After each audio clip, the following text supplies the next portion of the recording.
À la page 123 du chapitre 38 de mes notes de cours, on résout une dernière situation dans la section 3.9 de Séguin qui porte sur les piles réelles. La situation 3 qui s'intitule « La différence de potentiel aux bornes d'une pile réelle » et dont on peut lire le libellé à la page 279. On prend quelques secondes pour aller prendre connaissance de la situation. On nous dit que dans le fond, à l'aide d'une pile, on va alimenter un circuit, une résistance R tout simplement. Et on nous donne des valeurs de R et de différence de potentiel qu'on a mesurées. On nous donne des valeurs de différence de potentiel pour différentes valeurs de R qu'on vient brancher aux bornes de la pile. Si on reporte les valeurs ici, pour une résistance externe de 2 ohms, on a mesuré un delta V de pile de 8 volts. Mais si on a mis une résistance de 3 ohms, on a mesuré un delta V de pile de 9 volts. Puis finalement, si on met une résistance de 4 ohms, quel sera le delta V de pile qu'on va mesurer. Cela peut paraître bizarre à première vue de dire plus que je mets une résistance externe. On va faire le circuit pour comprendre l'explication que je m'apprête à vous donner. Donc, c'est une pile réelle, donc avec l'électromotrance, la force électromotrice à l'interne, puis la résistance interne. Puis là, j'ai encadré ma pile pour montrer que vis-à-vis les bornes plus ou moins, ça, c'est le circuit extérieur, puis ça, c'est le circuit intérieur, si on veut. On branche une résistance R, donc j'ai dessiné ma résistance extérieure ici. Je l'ai appelée RI pour qu'elle représente d'un coup les 3 R. Puis le delta V de pile ici, je l'ai mis aux bornes de la pile, aux bornes extérieures de la pile. Et elle va fournir du courant à la résistance. Donc, plus j'augmente, ce que j'observe au niveau des données, plus j'augmente la résistance extérieure, la résistance ici, plus je la mets grande, plus je mesure un delta V de pile grand, 8 volts, 9 volts, alors j'ai pas le troisième, mais déjà, résistance augmentée, delta V de pile plus grand. Ça peut paraître bizarre à première vue, parce que je me dis, je mets une résistance plus grande, ça fait que j'ai plus de voltage. Il faut prendre le temps d'y penser comme il faut. Quand je mets une résistance plus grande ici, je tire moins de courant. I est égal à delta V sur R, loi de Ohm. Donc, plus la résistance augmente, plus I est petit. Puis quand le I diminue, la chute de potentiel, parce que ici la chute de potentiel delta V est égale à R fois I, la chute de potentiel interne ici va être plus petite si le I est plus petit. Si je perds moins à cause de la résistance interne, il va m'en rester plus à l'extérieur. Il va falloir se le prouver, là, mais intuitivement, j'aurais pu avoir le réflexe de dire mais c'est supposé marcher. Encore une fois, sans retourner dans le résumé, là, on est dans le chapitre qu'on utilise le delta V aux bornes d'une pile. Et on va voir que ça commence mal. Si j'utilise uniquement cette formule-là, je vais l'appliquer pour R3, parce que je cherche l'inconnu, c'est le delta V pile 3. Donc, quand j'applique cette formule-là, ça va me donner le delta V pile 3 pour la force électromotrice. Évidemment, on remplace par moins parce qu'on fournit du courant, moins résistance interne, fois le I3. Première équation, et il y a 4 inconnus dedans, je ne connais aucun de ces chiffres-là. Assez déprimant au départ. Le delta V pile, c'est ce que je cherche. Le E n'est pas donné dans les données, la résistance interne n'est pas donnée dans les données, puis le I n'est pas donné. Donc ça commence relativement mal. Je m'aperçois qu'il va falloir probablement que j'applique la même équation à plusieurs cas, parce qu'on a un premier cas, un deuxième cas, puis un troisième cas. Donc souvent, des problèmes de physique, quand on nous répète les mêmes données, c'est qu'on prend la même formule puis qu'on l'applique plusieurs fois. Exemple, un peu plus bas, je vais appliquer cette même formule-là pour R2. Je vais avoir le delta V pile 2 est égal à la même chose, mais fois I2.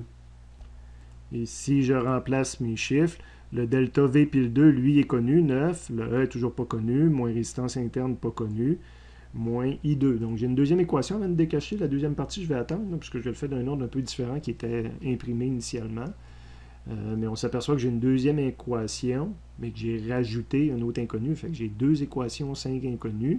Puis je pourrais le faire pour le troisième cas, donc toujours la même équation que j'applique à R1. Donc le delta V pile 1 est égal à la force électromotrice moins R fois I1 cette fois-ci. Donc je suis rendu à ma troisième équation, mais j'ai rajouté un inconnu. 3 équations, 6 inconnus.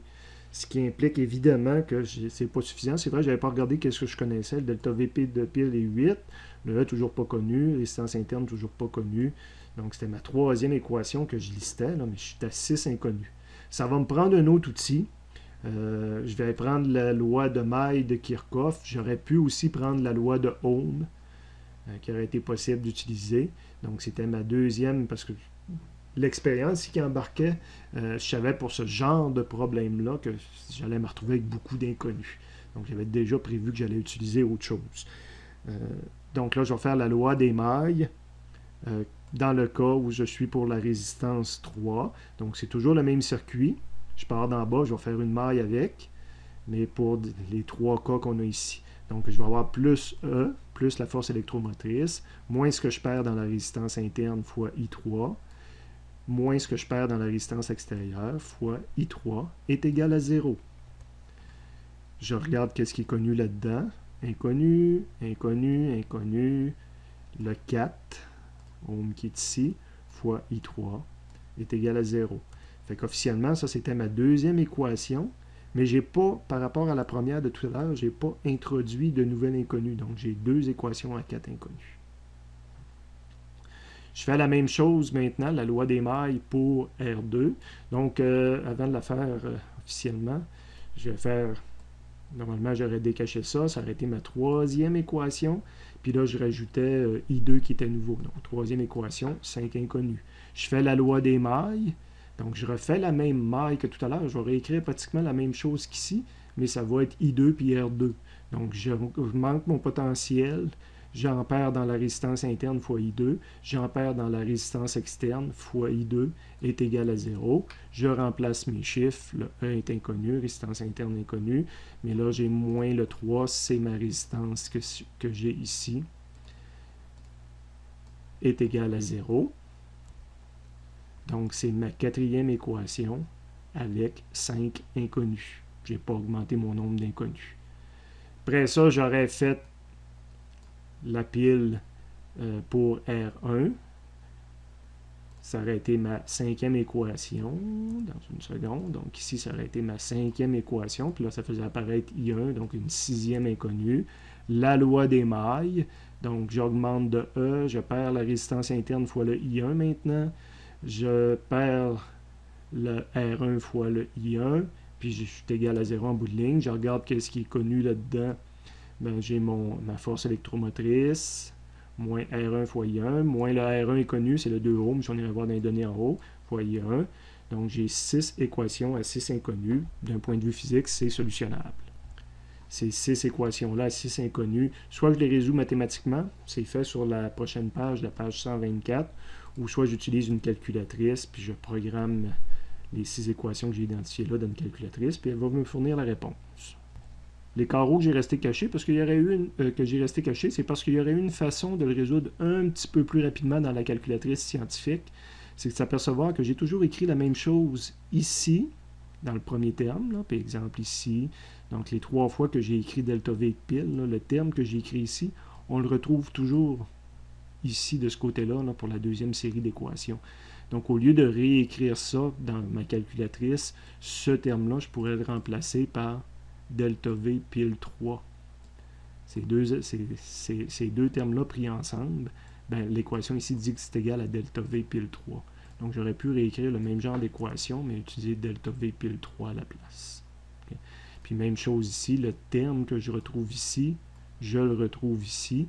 Donc si ici était égal à 9, ça veut dire qu'ici il va être égal à 9 aussi. Fait que toute cette partie-là, là, j'aurais pu immédiatement le remplacer par l'équivalent du 9 si on veut. Okay. Donc, c'est vraiment une répétition. Encore une fois, ça peut être remplacé par 8. Donc, ça peut être remplacé par 8. Okay. Fait que c'est vraiment... je redédouble toutes mes équations. Puis quand je le résous, au lieu de prendre l'équation qui est ici pour programmer dans ma calculatrice, je prends toujours celle en dessous qui est un petit peu plus simple à programmer dans la calculatrice.